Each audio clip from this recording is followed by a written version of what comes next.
Kia ora, good morning. Welcome to the Eye in the Sky Show podcast.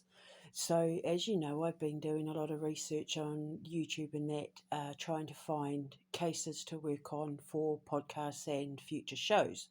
Looking for locations, looking for places to investigate, looking for things to talk about on my podcast. And one of the things that I do as an occult scientist that I have to deal with a lot is paranormal activity, the causes of paranormal activity, and explaining to people about things like Ascension psychosis and poltergeist activity, demonic possession. So this is what I want to talk about today. Basically, what's happened is I woke up very early this morning and I heard the word Taleb, Taleb, and I kind of knew what it meant, but I looked it up and I knew that I was going to be asked to talk about Taleb. It's like you call it Operation Black Swan. And as the morning's gone on, you know, with today being Sunday, I'm sitting with my Bible, and I was drawn to the parables of Matthew in regards to demonic possession. And I knew that I was being led to talk about something where I would have to formulate a conversation to be able to put into this podcast. I was following my intuition. I was from hearing Taleb and then following my intuition to Matthew in the Bible. It's led to me making this podcast because now I've figured out what it is that I'm being asked to talk about, because I have been watching videos this morning about cases where there have been demonic possession and poltergeist activity and paranormal activity. The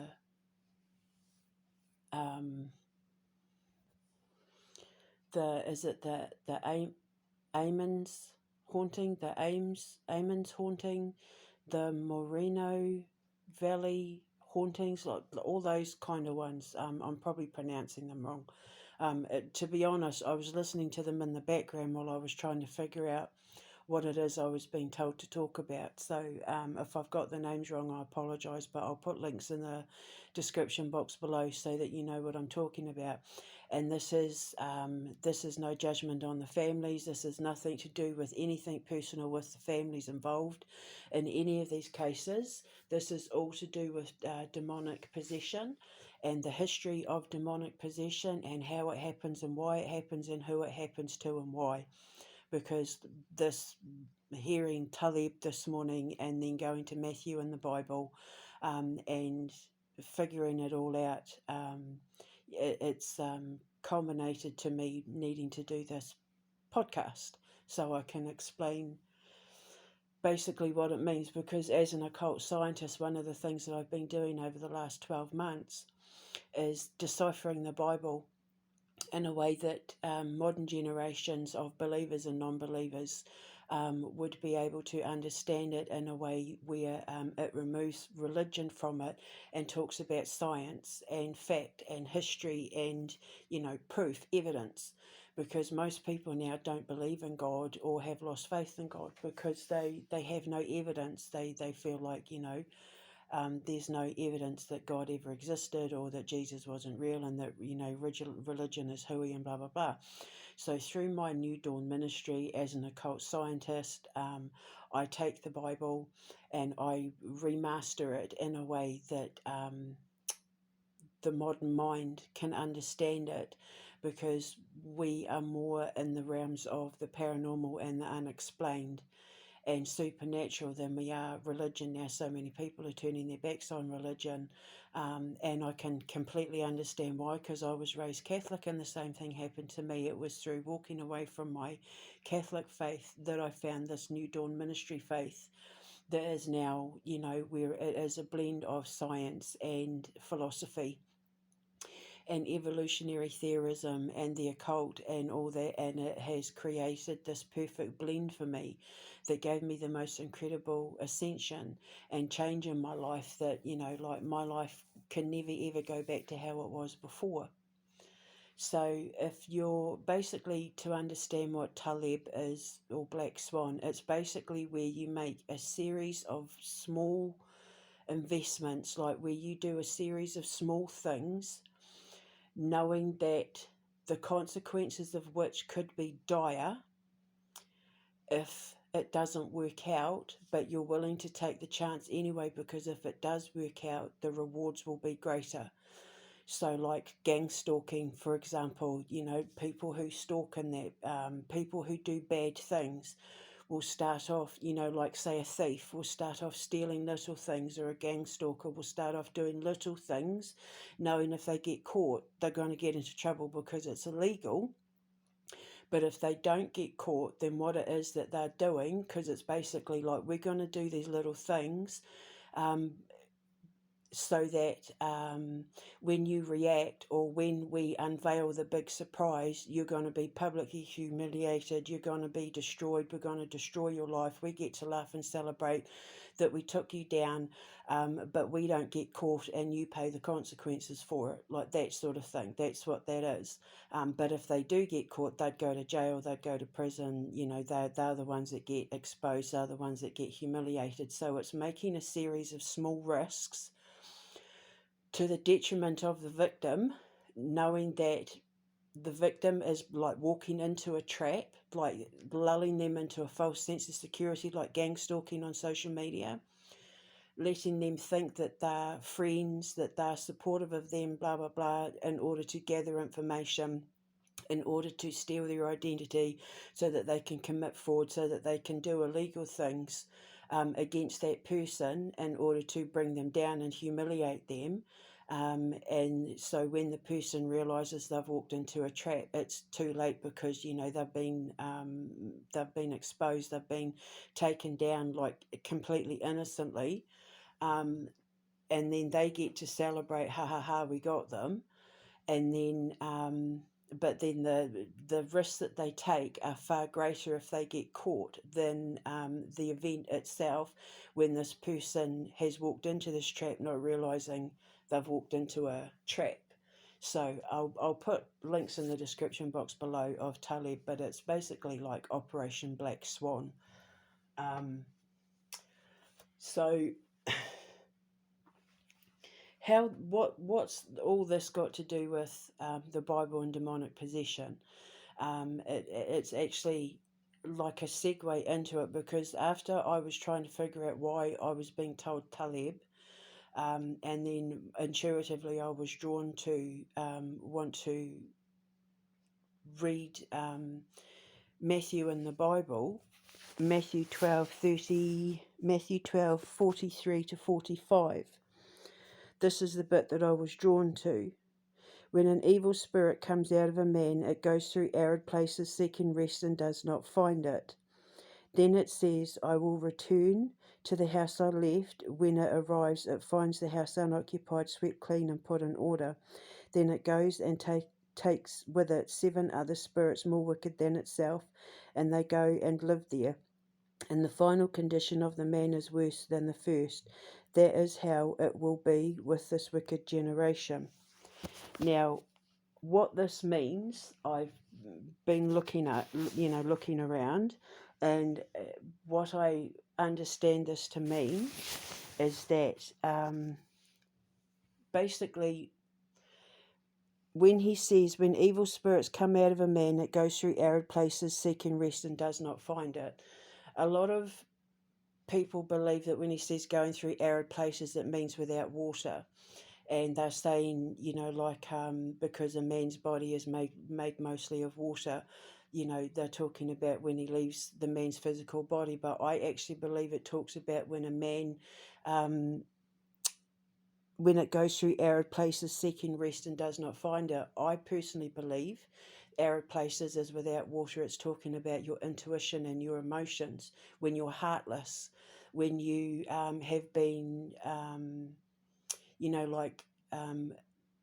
wounded in a child, when you're dealing with past life traumas, when you're dealing with psychological traumas, you lose faith, you lose trust in your intuition, you step away from your intuition and you let your mind guide you and not your heart.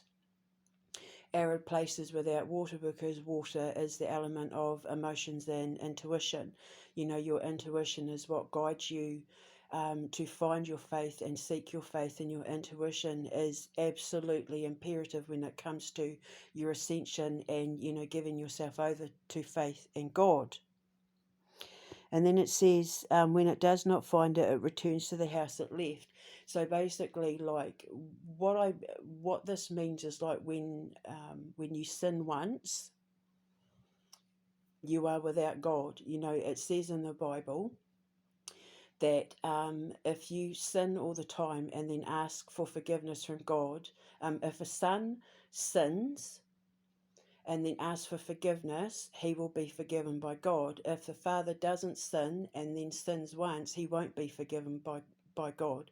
And it's because basically a man of God should know better not to sin. Whereas the son of the man, he sins all the time, and then he suddenly repents and realizes, I need to do better with my life. He then gives himself over to God, and God forgives him. Whereas someone who is a man of God or pretends to be a man of God, what you say and what you do are two completely different things. God knows your heart, and you can go out there and pretend to be a person of God and have faith and be a good person, but if what you do behind closed doors isn't the same as what you do in front of everyone, God knows the truth. This all leads somewhere, I promise. So then basically what happens is, when you sin, when you give into a vice like stealing or, gang stalking or something like that, it then means that, not only are you committing the first sin of, we're going to gang stalk, or, I'm going to steal from that person, it means that you're having to give in to other sins as well. And then it says it goes and takes with it 7 other spirits more wicked than itself, and they go and live there. So basically what I'm saying that this means is that, one sin leads to another, one vice leads to another. You give in to the vice of drug addiction, or, alcohol abuse, or, sex addiction or whatever, and it means that you then also give in to the sin of lying and stealing and cheating and, all the other things that you leave yourself open to once you sin once. And that just because you're a person of God, or say you're a person of God, doesn't mean that you are free from sin or free from the giving into the pleasures that come with vices over virtue. And again, I cannot stress enough, there is a point to all of this. So basically what it's saying is that when you lose faith, when you give up on God, when you pretend to have faith in God, but you don't really, like your soul isn't, or your heart isn't given over to God, but you will pretend to other people that you are, like false ministry, false prophets, someone who pretends to be a good, charitable, kind person in public, but behind closed doors they're abusive and, have addictions and blah, blah, blah. God knows the truth. So when the demon goes out to find other victims to possess, and it can't find it can't find somewhere to go. So, like, for example, you might say, okay, I'm not going to do drugs anymore. So for a couple of days or a couple of weeks, you stop taking drugs. So then the demon leaves your body because you're no longer giving over to the vice of addiction.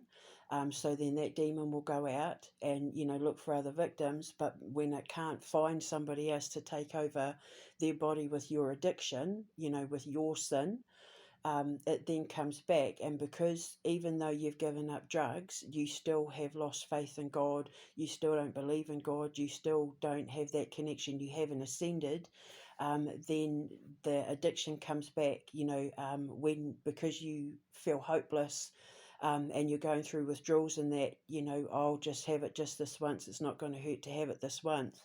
not only does the addiction come back worse, but then you're stealing more, you're lying more, you're doing more dishonest things, you're taking other kinds of drugs, so then the addiction comes back sevenfold. What you send out comes back tenfold.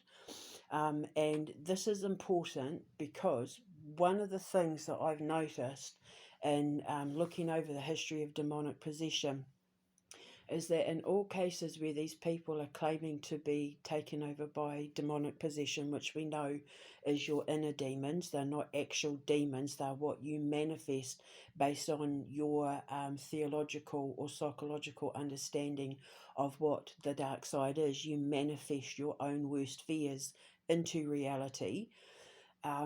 If you look at the history of all people who have claimed to be possessed by demons or dealt with demonic possession, they are either people who are from religious backgrounds where they either pretend to be of faith but they don't practice it the way that we're supposed to, because the Bible makes it very clear that we are supposed to believe in God the way that God has intended for us to believe in Him, and that He expects us to live by our commandments and master our virtues and be good people and practice what we preach. But all these families, like from going back to even the days of the Bible, if you look at people who have claimed to be possessed by demons, they're either from houses where there were preachers, or where people regularly attended church, and then behind closed doors it turns out that one of them was, the man was a drinker, or he was a wife beater, or the wife was cheating, or that sort of thing. Or they were people who pretended to be men and women of God, but behind closed doors they weren't, and God knew it, and so they manifested their demons, as God allowed Satan to let them be tempted by the devil in order to manifest their demons, to teach them a lesson about seeking repentance and salvation, to find God so that they could have their ascension and go to the kingdom of heaven when they died. Or they were people who didn't believe at all, or they were people who once believed and didn't believe at the time that they were having their demonic possessions and poltergeist activity and that. So it basically corroborates everything that I've been saying about the reason why people have possessions and have dealt with demonic possessions in their home. Now, not all demonic possessions, like people who experience demonic possession and poltergeist activity, there's 99.9% of the time there's children in the house. And I always say, statistically speaking, paranormal poltergeist activity occurs more often than not with prepubescent and pubescent teenagers. So just before they're going through puberty, or when they're going through puberty, usually from about between the age of sort of 7 to 13, is when the majority of the ages of these children, they might be older, sometimes 15, 16, but there will always be children of the house of pre-puberty and puberty age, because they are usually like the mum and dad have divorced or going through a divorce or having a hard time, struggling financially, single parent household. These things going on behind closed doors that people on the outside world don't see, that the kids know are going on and can't talk about it, and that pent up fear and anger and frustration and not being heard, and having to keep secrets and of abuse and addictions and negative behavior going on, because children are pure. They absorb all of that and then psychologically manifest it into the mind bullets, and then you have poltergeist activity. And like, don't get it twisted. When a child's mind is, the human mind is more powerful through going through puberty, because it goes through such strong chemical reactions in the brain that it creates a more kinetic power than at any other point through the human brain development. So children are more powerful supernaturally through the ages of pre-puberty and puberty than at any other point in their human development. So they can do things like move furniture, open cupboards, take jars off things. It's not done on purpose. They don't sit there and say, I'm going to open that jar. It's just that when that kinetic bullet, that mind bullet comes off them, the energy has to go somewhere. And so it will, their frustration or their depression or their sadness or their fear or their secrets, it has to go somewhere. So it will go to the object that it can manipulate the easiest, the path to least resistance. So it will open a cupboard. It will, if the kid's thinking to itself, I'm going to, like, I'm feeling a little bit hungry, I might make myself a peanut butter and jelly sandwich as soon as I finish my schoolwork. If they're thinking that in the recesses of their mind, then that kinetic bullet is going to go and target the peanut butter and, smash the jar or open the cupboard and throw it out of the cupboard or, take the lid off it. So you cannot underestimate the power of the psychological mind when it comes to the teenage mind or the preteen mind. This is why I am purposefully targeting my science. This is why, this is why I work with children. This is why I want to focus everything that I do towards children, because I know how to deal with them. I've worked with them for decades. Um, Even when I was doing palm readings at primary school at like 7, 8 years old, I've worked with children for decades. I understand the processes of the psychological mind when it comes to children when they are starting to get into that area of puberty and pre-puberty, because that's when it's hard being a teenager.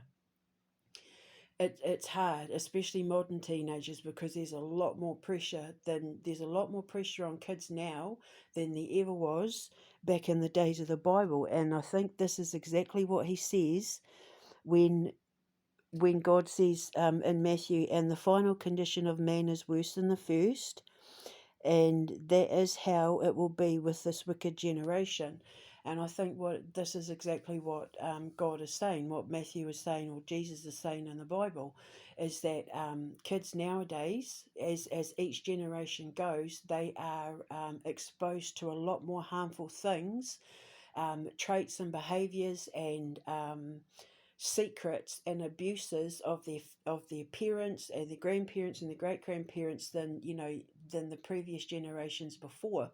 If you look at the history of demonic possession and poltergeist activity going back to the 15th, 16th century, the things that they possessed were actually quite innocent, like scratching of wood and hearing voices and cackling and, bed shaking violently, mild illnesses, that sort of thing. It was quite innocent, whereas nowadays, electronics are exploding, furniture's been wrecked and trashed, they can throw their voices so that you get voices coming across speakers on phones and through Xboxes and things like that, because as each generation comes along, the children are exposed to more and more harmful things, more and more. I mean, you look at the way that kids nowadays are exposed to um, promiscuity in music and videos, and the children nowadays are exposed to a lot more sexually than back in the 15th, 16th, 17th century, certainly in the Bible as well. And it's like they're trying to make it normal for children to be around this, but children are such pure vessels. But then, when they go to school and they're dealing with that peer pressure and they're being exposed to, introducing them to a very young age of things that they should have no business having to think about. And then they're coming home with mum and dad struggling to pay the bills, or single parent household, or foster parents, or being raised by grandparents, or, where there's a lot of them in the house and there's fighting and there's secrets, affairs, drugs, alcohol, abuses of all sorts, lies, secrets, and darkness, and that the children absorb all of that like a sponge, and it's got to go somewhere. So when it, so nowadays, when the demon is expelled, when the mind bullet is expelled, it comes back through transmissions as like white noise through radios or through Xboxes as shadows, and coming through like electrical equipment and that, because that's how the modern generation is now dealing with the sins of the parents and the sins of the past. And very small cases of poltergeist and demonic, where there's been, perceived demonic activity, it can be, from somebody who has lived in the house prior to the family moving in, and then the children have picked up on it, or, the highly intuitive person, like creative empaths are magnets for this sort of thing as well.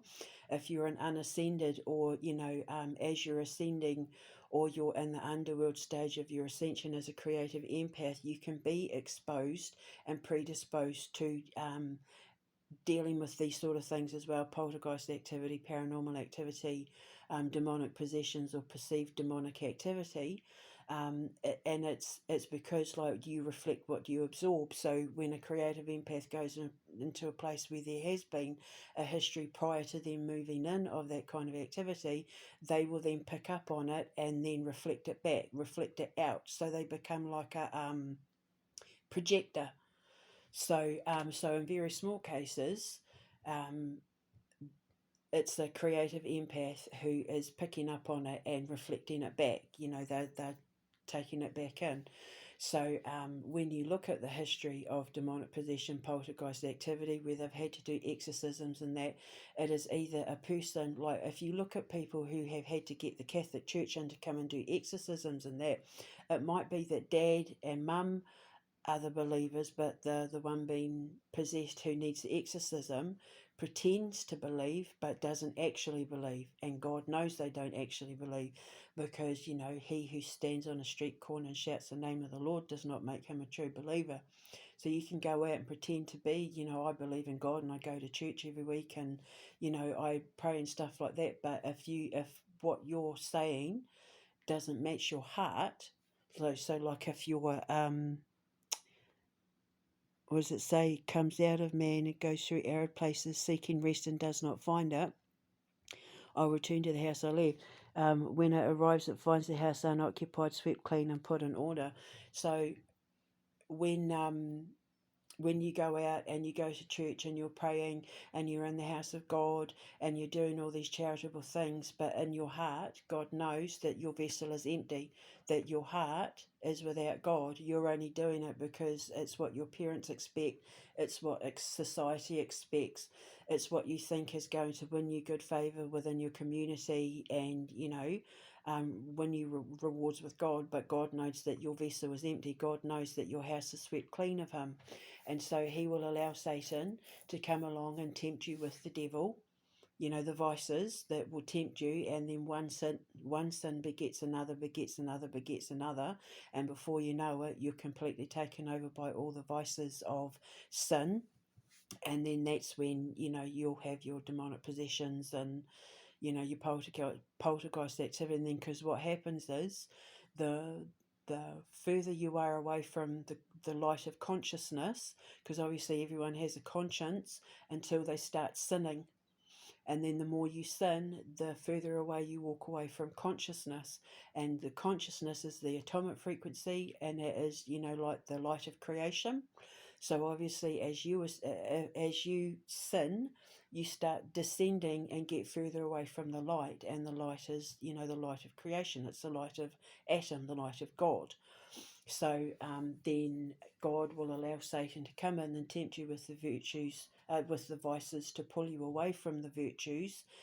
With the devil, the devil is the tempter. The devil is the one that tempts you away from doing good to then take you to hell.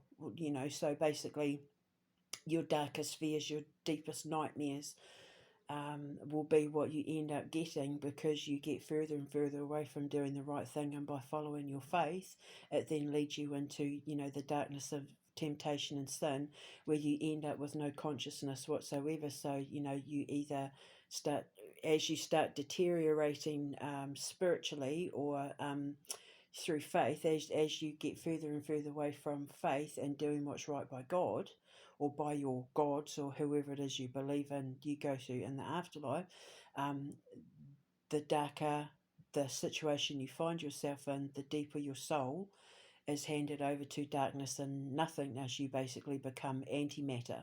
Your soul becomes antimatter. It just becomes like a black hole. There is no creation after the black hole. It's like you become void of light and give yourself over to complete darkness. That's why he's called the Prince of Darkness, because there is no light there. But what people need to understand is that Satan isn't the bad guy. Technically the devil is, because the devil is the one that tempts you, but he's only doing a job like the Grim Reaper. Basically, they put the temptations in your path, and then if you give in to those temptations, then you meet Satan, and Satan takes you into the void. But Satan only punishes the wicked. He doesn't punish the pure, and children are pure. And so I'm here, and my work and my science and what I want to do in the future, and with my shows and podcasts and that, is I'm here to save the children, especially creative empathic children, but all children. I'm here to save the children, to help them understand what it is that they're dealing with, in the home, whether it's because they're experiencing it from historical grief and they're absorbing it and reflecting it back, or because they're dealing with personal issues like within the home and that, and having these paranormal encounters or perceived demonic possession and that.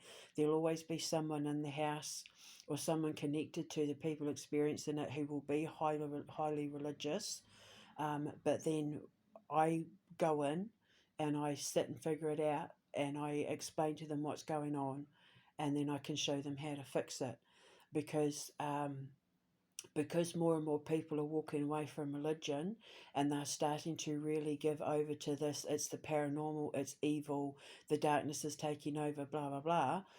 It's created a real problem now, and that's why, as opposed to like 20 years ago, 30 years ago, 60 years ago, 100 years ago, 2,000 years ago, there is more perceived paranormal activity now at this point in history than any other point in history. Like, there is more coming out now and more stuff going on now.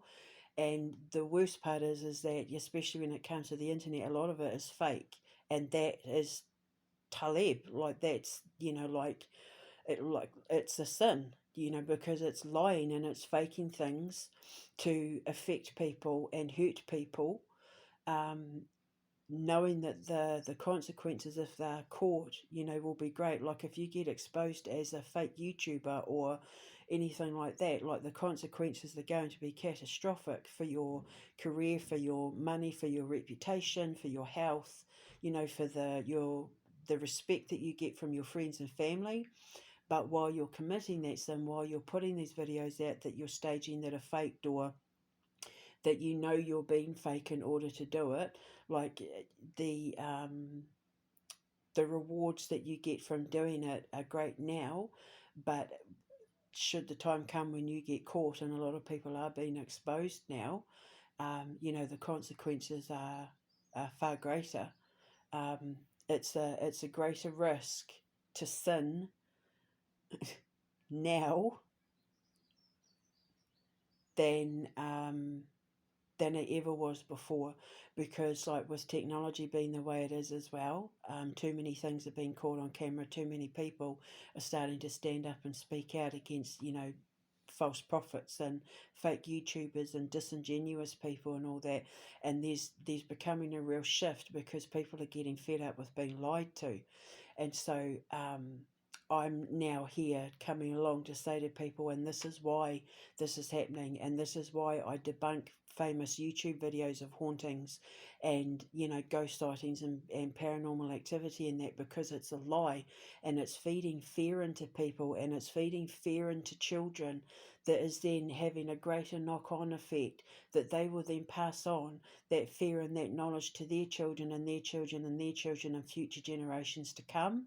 And so I'm not allowed to do that as a gatekeeper. You know, I am here to protect the three keys: animals, children, and nature. And so I'm here, and I've created my science, my occult sciences, my ascension sciences, quantum magnetics, all of it.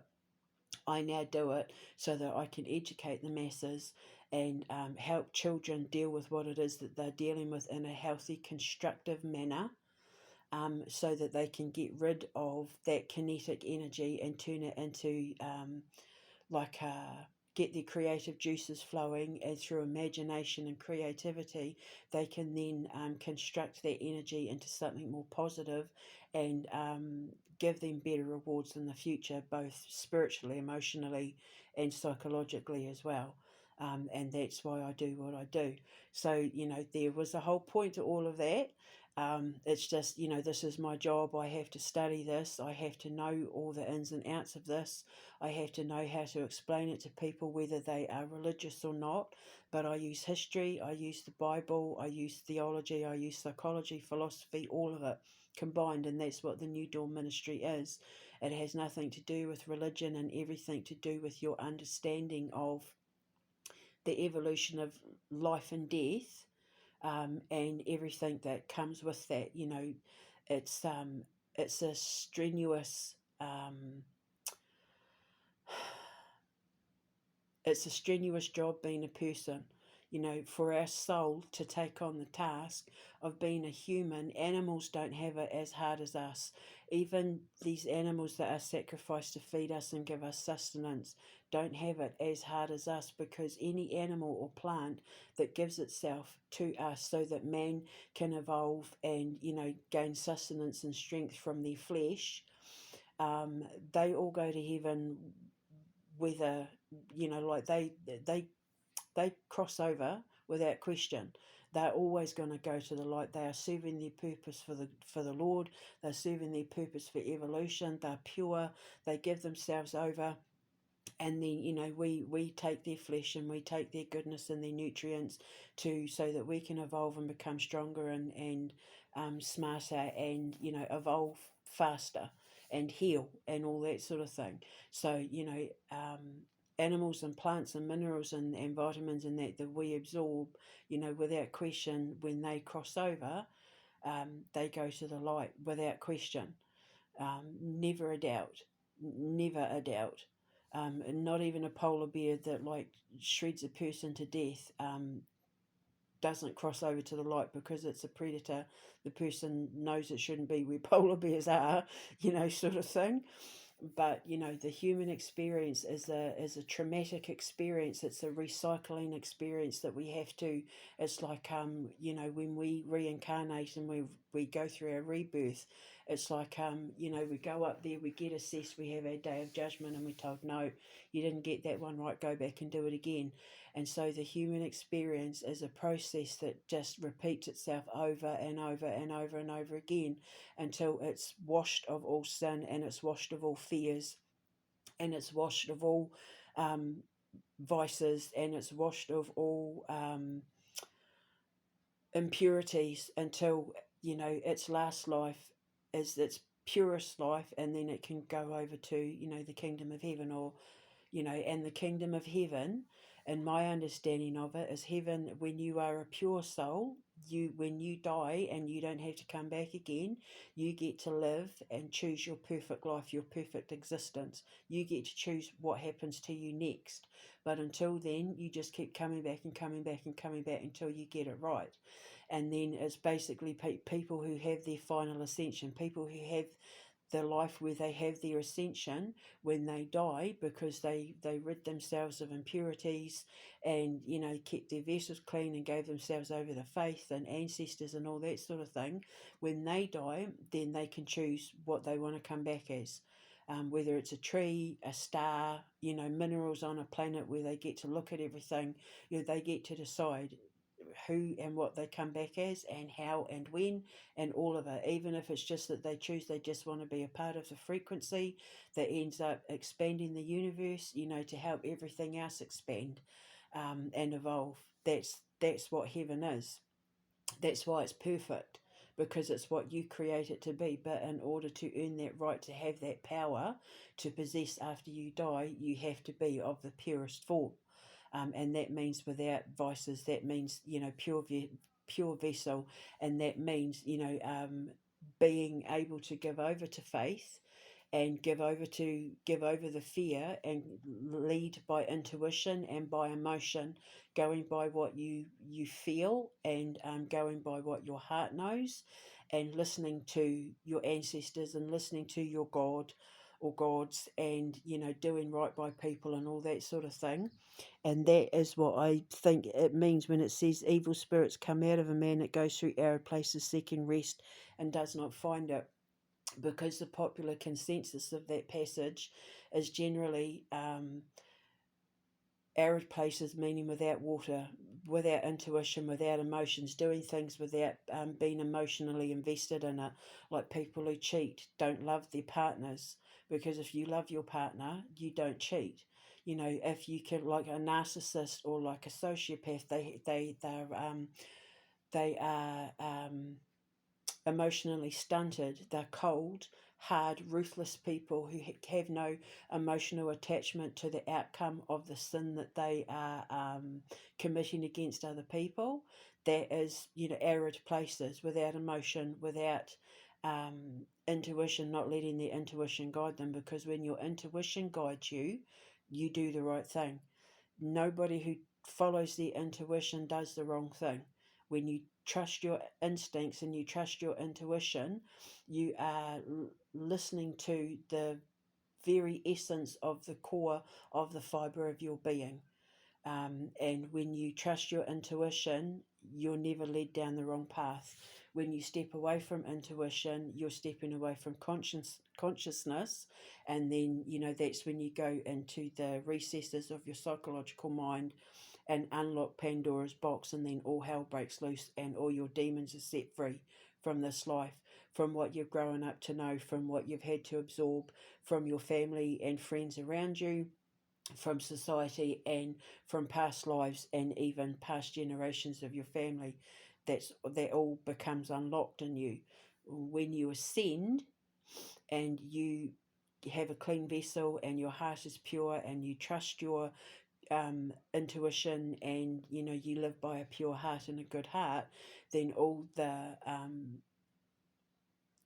ancestors that came before you, who were also the same, you then unlock their genetics in you through genetic memory. You then unlock all of that, and you get to gain all their abilities and rewards and richness as well.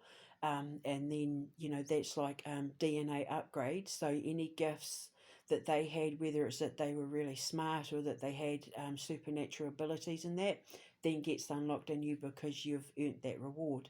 And that's what I think that passage means. So it all does mean, basically, as every generation goes along, and the more they're exposed to technology, and through the bad actions and behaviours of the governments and society and the schools, and the friends and family and people around them, the worse the paranormal activity, the worse the demonic possessions are getting. I mean, it's getting to the point now where people are claiming to hear voices that are telling them to harm others, and they are then going out and harming others. I've been looking at a lot of cases recently. It's happening more and more and more, where they're taking weapons, and after they are committing these incredible atrocities, they're saying, no, a voice told me to do it, the demon told me to do it, the devil told me to do it, blah blah blah. And so if we don't do something about it now, then within the next couple of generations, there's going to be very few pure people left, and we will just be living in a society of darkness. Our civilization, there will be nothing left to ascend. And so I need to do my bit. So my boys and I, when we go out and make our shows, and I do these podcasts, and I can build the Dragonarium, and start showing children how to turn their turn their pain into power, turn their tragedies into triumph. Um, if I can do what I can to even just help a handful of children get rid of the demons that are possessing their poor little psychological minds through no fault of their own. Then if I can save a handful of them, then, that's what I'm going to do. And so, I had to experience my own,